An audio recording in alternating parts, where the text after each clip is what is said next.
Team it up, say that.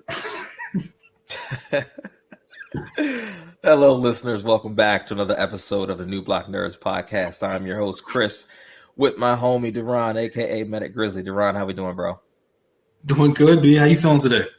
I'm good, man. I'm good. You know, I'm hanging in there, man. Been busy, but, you know, we here, and we are here to talk. We're going to talk more Batman, per usual. I don't know. I feel like we've been doing a lot of Batman recently, but I know, like, you and I talked. You know, with everything going on with DC right now, we were kind of talking about, you know, some of our favorite kind of DC properties and things that like we would like them to, you know, perhaps adapt maybe one day down the future. I know you actually mentioned, and it might be a pod for another day, Son of Batman, because that could be a great story that they could take and like introduce Damian Wayne.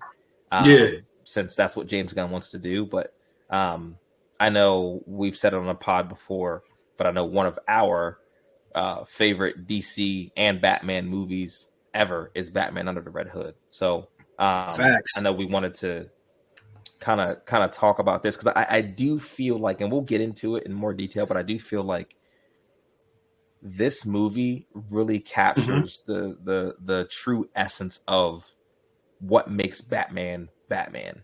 And it answers a lot of questions that the fandom has had over the years.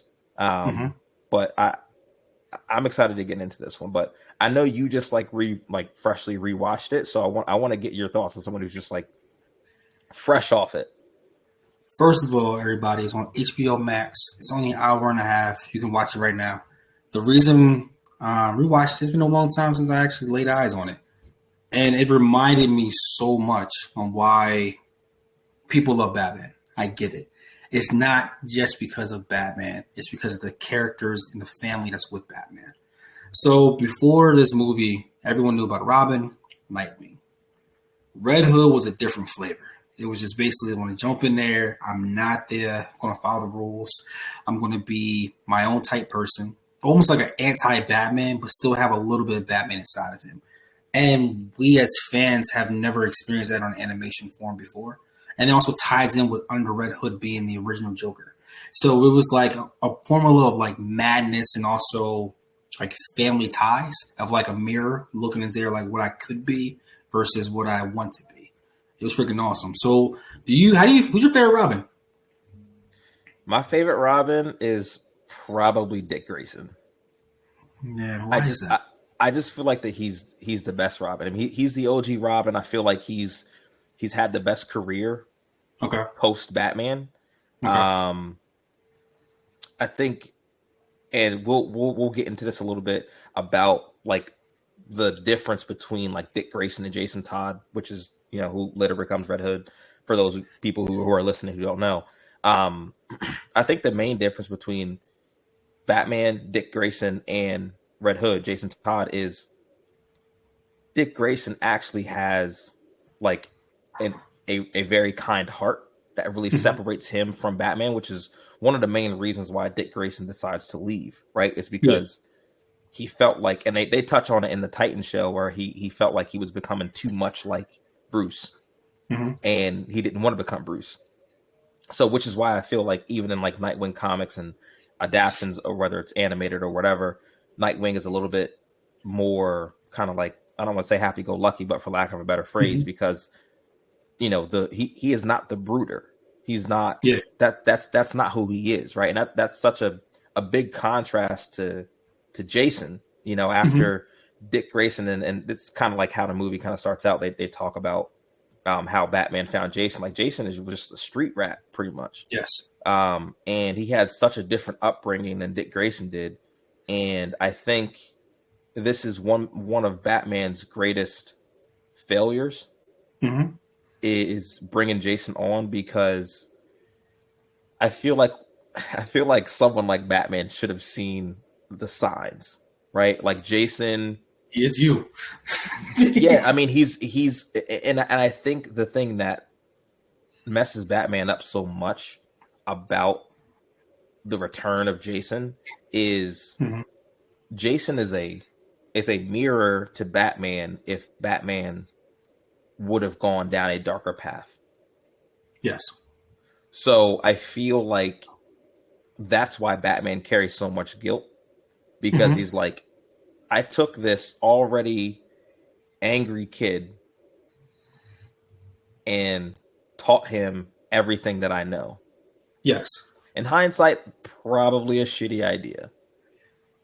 He tried. He tried to love him. Like, it even goes back into the movie and like it shows flashbacks. The reason actually about who your favorite Robin was because Nightwing pops in this film, and then you see how Nightwing is his own person.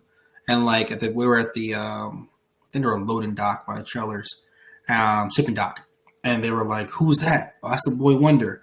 What's his name by Nightwing? So he actually shows like his own identity and that they're actually doing their own thing. And then you see this person out of nowhere that knows the Batman strategies, that's talking junk to him on the low, basically saying, "Hey, you still got moves, old man." Like setting everything up and is sniping them from the low. Like everything that you would. Batman doesn't do guns. Jason Todd, guns, loaded and ready to go. And then you see Dick Grayson right there. Like they're complete opposites. Everyone there has a triangle of like you cannot compare them. They have a center core of Batman, but they're all different. So the reason the blend of having those three characters inside of this film and then seeing how the trail will go and then the flashbacks of these different upbringing, how Jason he was showing flashes of being a menace. And Batman would try to reel him in, but he's like, you went too far. I had to take him out. He had to go down. And then you see how the pit and how everything went there just magnified and like increased who he really was.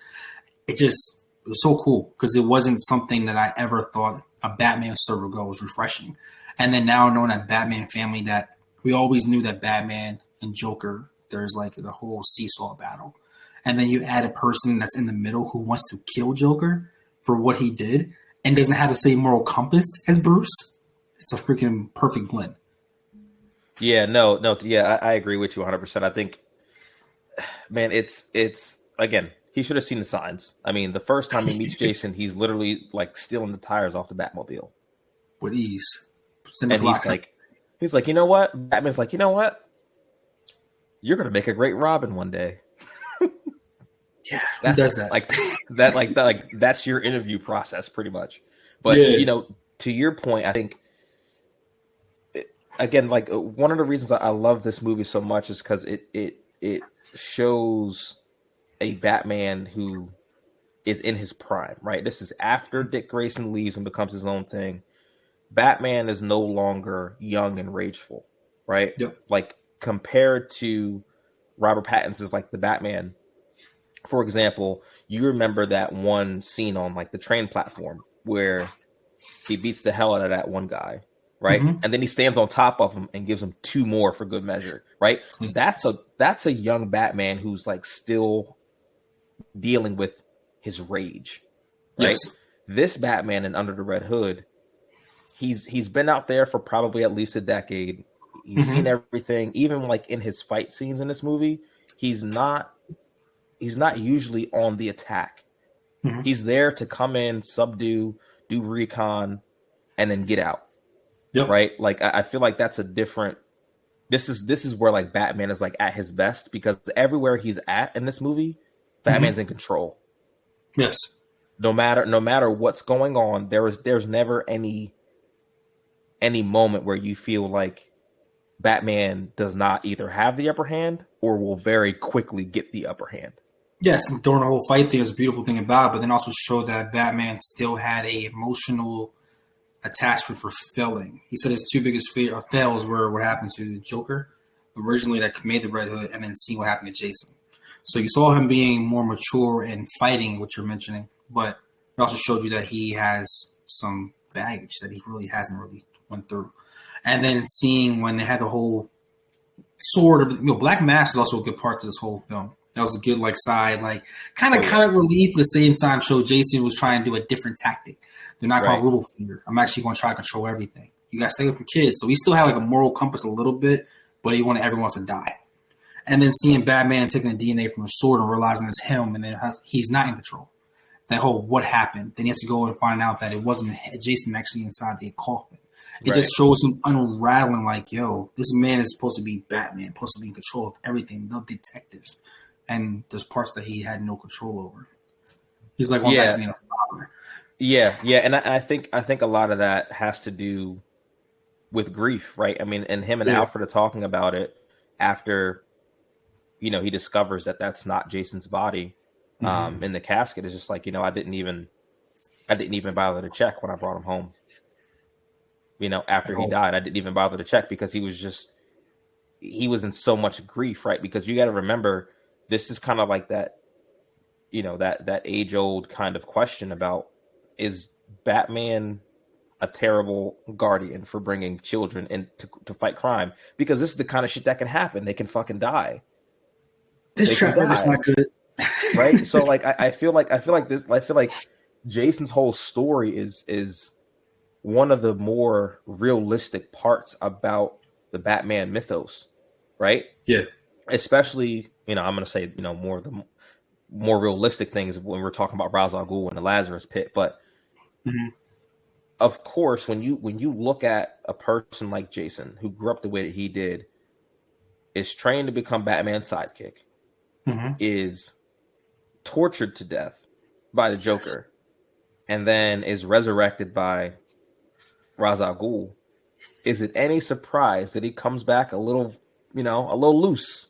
Of course. Like, even like it showed him when he like left the pit and like he just went straight savage mode, blundering the eyes, jumping through the glass. They said Ra's al Ghul said he searched a month for him, no body was found. Yeah, it just shows you like this man went in straight savage mode, and then get to the point of like he wants to kill people. They got to go. But then you also see the trigger. You see the trigger and how it comes to the emotion side of him. That Joker, that was also his end game. He is Batman. He's a strategist. He's the mirror image. At first, I didn't think there was an end game. I thought he just wanted to take over and kill everybody, want to kill Batman. I wasn't thinking anything about the fact that he wanted Joker out, and that was his end game.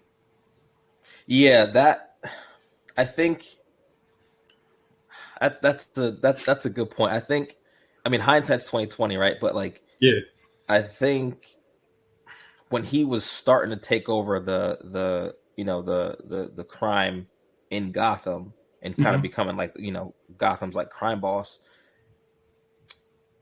I think it's one of those things where like people are always just like, oh, you know, why doesn't Batman kill? And I know we'll get into, you know, why this movie answers that question so perfectly.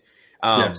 But like for Jason, I feel like he is kind of one of those people, not just about like the killing thing, but he looks back on his time as Robin and knowing that like there was a Robin before me and Batman has been doing this for a decade plus.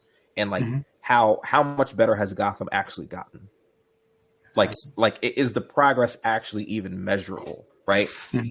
So of course, when he comes back and he kind of, I mean, officially gets a second chance at life, he's probably thinking to himself, all right, well, obviously not only do I want revenge, but I'm not going to do it Batman's way anymore because clearly his way doesn't fucking work. So I'm going to take matters into my own hands. And he says that to Batman, you know, when they're fighting towards the end, like, you know, you always thought you could stop crime. I'm controlling it. I'm doing a better job than you. Which again is it's so, there's so much emotion in this movie because it's actually kind of heartbreaking because it's like Batman is watching, you know, his adopted son go completely off the fucking deep end, bro. Yes. Like he has become the thing that Batman has dedicated his life to trying to prevent. And to feel like it's his fault that happened it's sad, bro. It's sad. It's really sad. And you see like Bruce struggle with this. It's just like, you know, he was my responsibility and I failed him. Like I was supposed to protect him and I got him killed. Then in hindsight, he did not get him killed. Jason was just being Jason and was being a little bit too overzealous. You don't go chasing Joker by yourself. That's just not what you do. Hey, undisciplined. Jason is a undisciplined Batman. Yep. Okay. That's all he is. So that's exactly what he is. He is literally like he's the baby form, straw, the straight raw. It's funny how it was my progression of him taking over and how like Batman found out who Jason was. Then all of a sudden they're fighting together. You see them working side by side, and then you see Jason say like, "Hey, I'm not changing. You have your way. I have my way. They gotta die." But then you see Batman still trying to like reel him in, like, no, it's not how you do things. It's not how at all. And then towards the progression of the show's on, it goes like, who is Batman? Is like, does he really know who he is? Like, is he a good guardian, like you said? Does he feel terrible for actually bringing Jason to that? Jason's having fun. And he's having a freaking time of his life right now. Yeah. But do you really think that Jason wanted to kill everybody? Or do you think his game plan was just to get the attention? It was, yeah, I think both can be true. I think the end game was always what the end game ended up being, right? Was to confront Batman about why he didn't take revenge on the Joker for killing Jason. But I think along the way too, I mean, you know, he doesn't feel bad about any of the crime lords in Gotham. If he can body a few on the way to get into his goal, then cool, it's a bonus. Yeah. So like after watching the film and then you see how it's coming down to the very end and you see how he's got the crossbar. He is beating the mess out of Joker again. It's like showing Flash's back and just and Joker's laughing. That was so wild when Joker's like, "Do I know you?" It's like, what do you want to do? You want to play charades? I brought some cards or whatever the hell Joker's like babbling on about. And you just see Jason reach into the bag and pull out the crowbar, and I'm just like, oh. And then you see the sound of the image and it goes, right? You see the splatter, bing, and it's giving you flashbacks to how the whole thing started, and it's going ham on him. Yeah. And I'm myself like, he's going to kill him. There is no question. Like the way the movie's going, he's going to kill him. There's no opportunity of like, hey, I didn't do it. There's a like almost a shining type moment. No, this man's a savage. He is everything that Batman does not want to be. So were you surprised that Joker was still alive? At the end, when you first time you watched this movie, like you saw the end, because I thought he was in a body bag already. No, because again, you know, we talk about Jason's whole goal for this. It wasn't just to take over crime in Gotham and get his revenge on not just Joker, but you know, all the criminals in Gotham. It was ultimately to confront Batman. I mean, that's the reason why when he's running from him towards the beginning of the movie. And the train goes in between them, and he yells, "You know, you haven't lost your touch, Bruce." He knew Bruce would put it together. He knew he would put it together. He wanted him to, right? He wanted him to be like him, essentially, in the sense that, like, I want you to cross this line because I was supposed to be your son, your partner, and he killed me. And you did nothing at all. You did nothing, but just put him back in Arkham, knowing that he was going to escape again. That's my problem with Batman. I'm not gonna lie to you. My problem with Batman is like, yo, what are you doing, dude? Like you over and over again, these people have shown you they don't care. How many bodies has to drop before you say, yo, off with the head? That's my one. I understand the discipline. We'll get to that part, but like, dude, come on. You're not going to miss the Joker. You're not. But it tells me, like, do you like this? Like, you like this whole cat and mouse game? Well, here's the thing. Here's the thing about it. And, like, again, people talk about this all the time. This has been a discussion in comics for forever. It's just like, why doesn't Batman just kill him? Why doesn't he just do it? And even Jason asked me, he's like, I'm not saying Harvey Dent or Scarecrow or anyone else. Just him. Just him. Just this guy, because if anyone fucking deserves it, it's him. Yes. But I will, and I think this movie captures at least Batman's answer or his justification for why he doesn't do it, and he spells it out perfectly. And I'll remind you about you've seen the Daredevil TV series. Okay, I'm gonna say the movie. Right? No, not the movie. No, not the movie. So Daredevil and Punisher are like fighting on the roof because Daredevil's after Punisher for, you know, killing all these people, whatever. And you know, he's talking to Daredevil and he's like, you know, I'm better than you. You've been out here fighting crime. You hit them and they get back up. I hit them and they stay down, right? Because that's some shit Punisher would say. But Daredevil's talking to him about how can we stop Kingpin, because he has connections, he has power, he's just going to keep getting out of jail and keep hurting people. And Punisher's like, the way to do this. And Daredevil's like, okay, just this one time, we'll do it your way.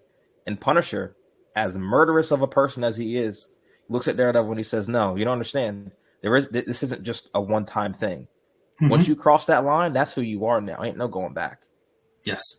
And that right there is what Batman cannot bring himself to do when he says it to Jason. He's just like, look, I think about killing this dude all the time. But it's not that it would be too hard. It's that it would be too easy. If I remember, he doesn't even touch guns because of the trauma that he suffered when he was a kid. Yes. Right? So Batman's trying to explain to him, he was like, I don't think you've ever actually understood what it is that we're doing out here. The fact that he is the way that he is all the more reason why we cannot do that in return. Because then we're no better than them. Case in point, look at you, Jason. Look at you. You were the new Gotham crime lord. I'm not gonna lie to you. And I'm not saying that I necessarily agree with Batman's justification, but for him being someone who has that much trauma, I mean, Batman is out there towing the line every single night between, I really, really, really want to kill somebody with my bare hands, but I cannot bring myself to do it. And the reason why he does is because if he crosses that line, there is no going back. If he kills Joker, the next time Harvey Dent or the Penguin or Scarecrow acts up, what's going to stop him from just saying, you know what? Fuck it, I'm going to kill them too. And then it's just a snowball effect because it gets easier and easier and easier. Because now it's just a regular Tuesday if you're catching a body. You know what I mean? And he can't bring himself to do that because, I mean, shit, we've seen the a Batman that kills people in the Batman Who Laughs comic. How the fuck does that turn out for everybody? Not great. So, okay. I might say something crazy to you. So we go back to Jason tossing the gun to Batman at the end. And then Bruce is like, basically, I'm not making a choice, and this drops the weapon.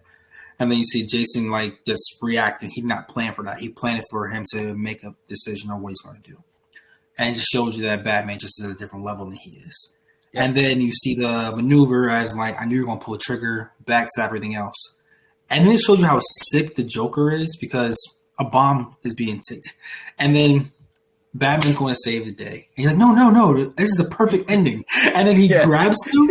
And then seeing how defeated Jason is, seeing how happy the Joker is, and seeing how Batman's still trying to get the mission done is a perfect example of why Batman is freaking insane. So to go back on what you're saying about how Batman versus Red Hood and how they're different dynamics and how if he were to cross the line, it would be too much and then you can never go back. Man, I ain't gonna lie. Gotham be safer. Put them all in the bag. No, you're not wrong. And here's the thing. No one has ever, even myself, I've never defended Batman for being a sane human being. So he can break every finger, but he's just not going to kill him. Right. I mean, Bruce. How does that sound, jacket, bro?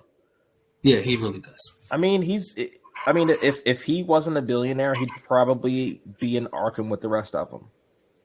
So that's what I'm saying. I don't necessarily agree with his justification. I think if there was a Joker walking around my city, he would have been popped already for sure. Right. But for you, remember, you got to put yourself in Batman's shoes, right? Mm-hmm. He experienced what he experienced, and then he decided that he was going to become the antithesis to that. Yes.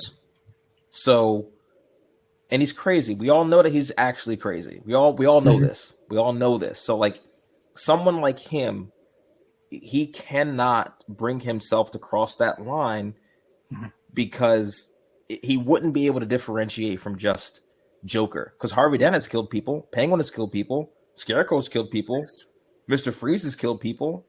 And this is why I had such an issue about BVS. And again, I'm bringing BVS up on the pod because this was one of the things for me why I can't get down with that Batman who's just killing indiscriminately. Because if this is a Batman that kills indiscriminately, and in that iteration of Batman, Joker kills Robin, how in the hell is Joker still alive if Batman is just killing of randoms in the street?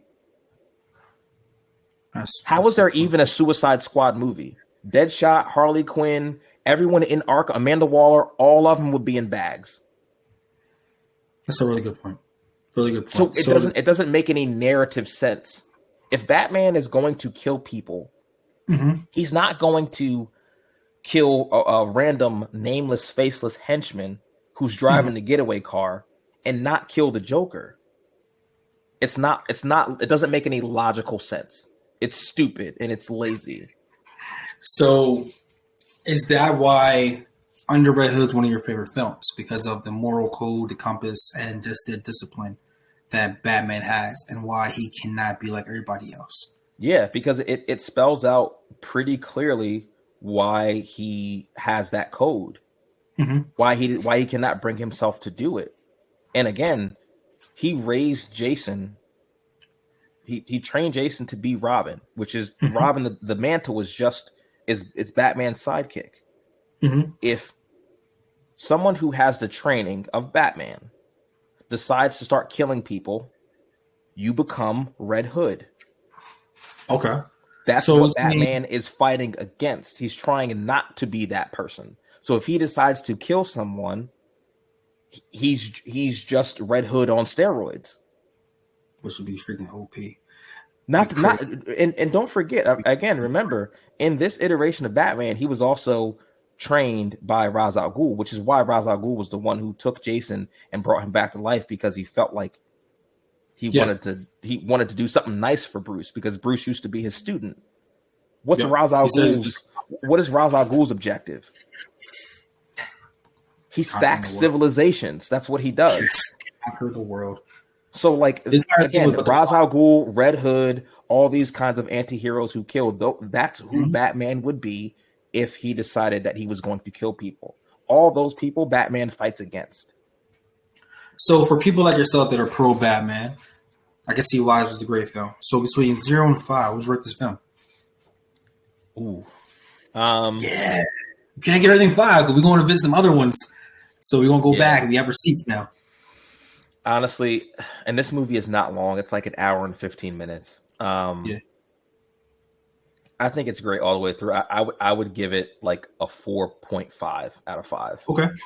I love Under Red Hood. It's one of my favorite Batman stories. Off subject. Who's the craziest Robin? The craziest? Jason or Damian?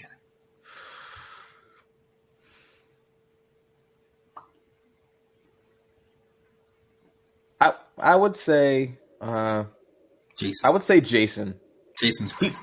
He's more reckless than Damian, because Damian has been trained since birth. Yeah. Jason is just an angry kid who got taught how to fight. So of course he was going to go out there and use it. Facts. Yeah. He's way more reckless than Damian is. Damian is he's calculated. He's the best Robin there is. But we're not going to do that today. We're not going to do that. But now, like, for fans and everyone else, like, please like, subscribe, comment. What do you want to see? What do you want us to talk about? What do you want us to watch? Other films, like other animation, books, movies, whatever you want us to review. Let us know. We're all game for anything. Now that we're talking about Damian, he's a beast. Since James Gunn wants to bring him in his new iteration of Batman. Yes. I mean, there's a couple of movies on HBO Max with Damian in it. And like, hell yeah, I'm down for it. So you mentioned before Son of Batman. Yes. I would do a podcast with Son of Batman like tomorrow. I feel like Son of Batman, Under Red Hood, which film's better? Son of Batman. Debatable. Yeah, it's no debate. He's close. Okay, so all right, so no debate. Here's my point though about Son of Batman.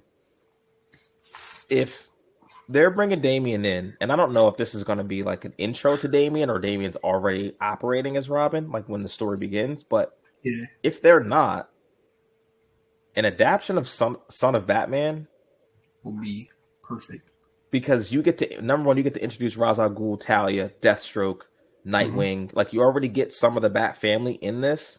Yes, that could be a great way to kind of introduce Damian. Oh man, I think it's a brilliant way to do it because Jason's still out there doing his own thing. He's still Red Hood. Yeah. It also shows the difference of like how far the mantle has been passed down from Nightwing to Damian and how they are. If you want to say that Red Hood and Batman are mirror images, but it's backwards. Damian and Nightwing, the gentle guy, polite Mr. Night Dick Grayson, versus like Alfred, go fetch me some freaking tea. And Damian, they're totally different. Totally different. You got your little thunder sticks and you got an actual sword. Totally different. You gotta stop calling him thunder sticks. You gotta stop doing that. You're so disrespectful. It's so disrespectful. No, but jokes aside, that could be a great story that they could adapt for Brave and the Bold. I'm looking forward to it. I hope they do like now that because they have already announced what they want to do. Like we have to go back and look at the library because that's the only thing we can do. Like we have to look at the comics. We have to look at like how things are because it's a whole new world where what have we not seen? So Damian Wayne being announced that that's the Robin he wants to go with, that's intentional. That's on purpose. You could have held that. You could have opened up and be like, oh, shoot, right, Damian. You knew that this is going to catch a buzz. You knew there's animation with HBO Max. You know how you're on top of it, you're on a live stream service with HBO Max for future shows. Like, this is all strategic. Like, they knew what they were doing, and that will be a brilliant way because you get Deathstroke. Deathstroke is a character we've always wanted for a long, long time. We got teased with it before. To actually have it, And actually, too, like the movie that Ben Affleck was supposed to write and direct and star in for his solo Batman film had Deathstroke as the villain. So, well, here's the thing. Like, if there was already a script and they were ready to go on that movie, if they have a Deathstroke, I don't know if it's still going to be Joe Manganiello or someone else, but he should. He's the perfect casting for it, in my opinion. I mean, think about it. Like it's all there. And to your point, James Gunn, he picked Damian for a reason. You don't pick a Robin or a specific timeline in the Batman mythos without already having a couple of ideas on stories that you want to do. You don't just pull that out of your ass and just like, okay, now what story are we going to do? He's got a couple in mind already. There's rumors that Ben Affleck is being kept on board to direct, not act, but direct, which should go lobby on to what you just said about a film with Deathstroke. Because if he had already written it and then he presented to James Gunn, we're going down that path and you can stay here and do that, which would be brilliant. Also, with this Batman, the day and age, like you said, the season 1, you can get any villain you want, dude. You can do the Hush series. We've already mentioned you can do Court of Owls. Jason Todd have his own team. Like, you can do a lot of things. And having all of them on a scene together was going to be pretty. With the money behind them, it's going to be pretty spectacular. I can't lie. No, I'd be down for that. But and it's always exciting. Under Red Hood is like we're getting so off topic right now, but yeah, now I want to throw it back to you. What out of 5? What would you rank Batman Under the Red Hood? Under Red Hood, I would get a strong 4 out of 5. Strong 4 out of 5 because it gave you something fresh. Like rewatching today, like of course we know what happened because we watched it before, but it like made you think like, oh, okay, Batman has more to Batman. When you thought you already knew who the Dark Knight was, detective, and realizing that this man's consequences of what he's done and the people he's chosen to have his life, right, is basically making him go on different paths. And you're seeing more emotional side when it comes to his kids being the Robins, and you don't normally see it. Normally he's a hardcore stoic, not showing emotion. He just beating his dog crap out of everybody when it comes to his peers. But when it comes to the kids, you see Bruce, and that's so cool because normally all you see is Bat. That's a great point. That's a great point. That, like, you know, and again, you know, we talked about before about how Bruce is the mask, but you know, every now and again when you get Dick Grayson or Jason or Damian, and even on occasions Tim Drake, you know, they get to look at the man behind Batman, you know, in a way that a lot of other people just don't, you know. I mean, even in the movie, like before their final fight, he's, you know, was talking to Jason. He's like, "Let me help you." That's not how Batman talks to people. You know what I mean? At all. Batman makes demands, not, "Hey, let me help you." You know what I mean? So, like, there's always going to be that soft spot for them.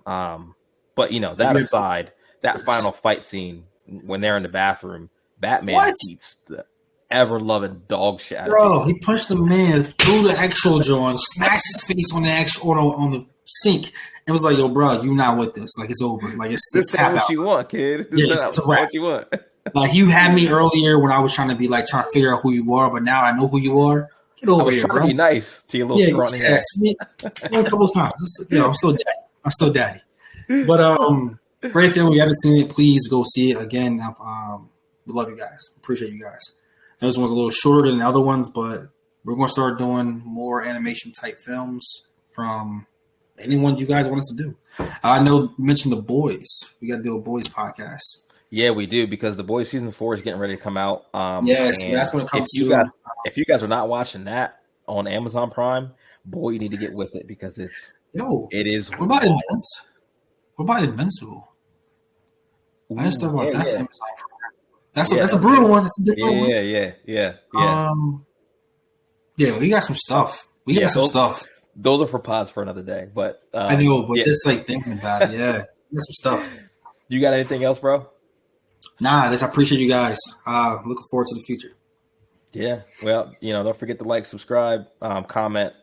Again, if you guys haven't seen it, go on HBO Max. You can watch it anytime. It's a great Batman story. You get a lot of lore about like the Batman family and everything like that. So, but yeah, I've been Prince. Duran, it's a pleasure as always, bro. Peace and love. We'll catch y'all next time.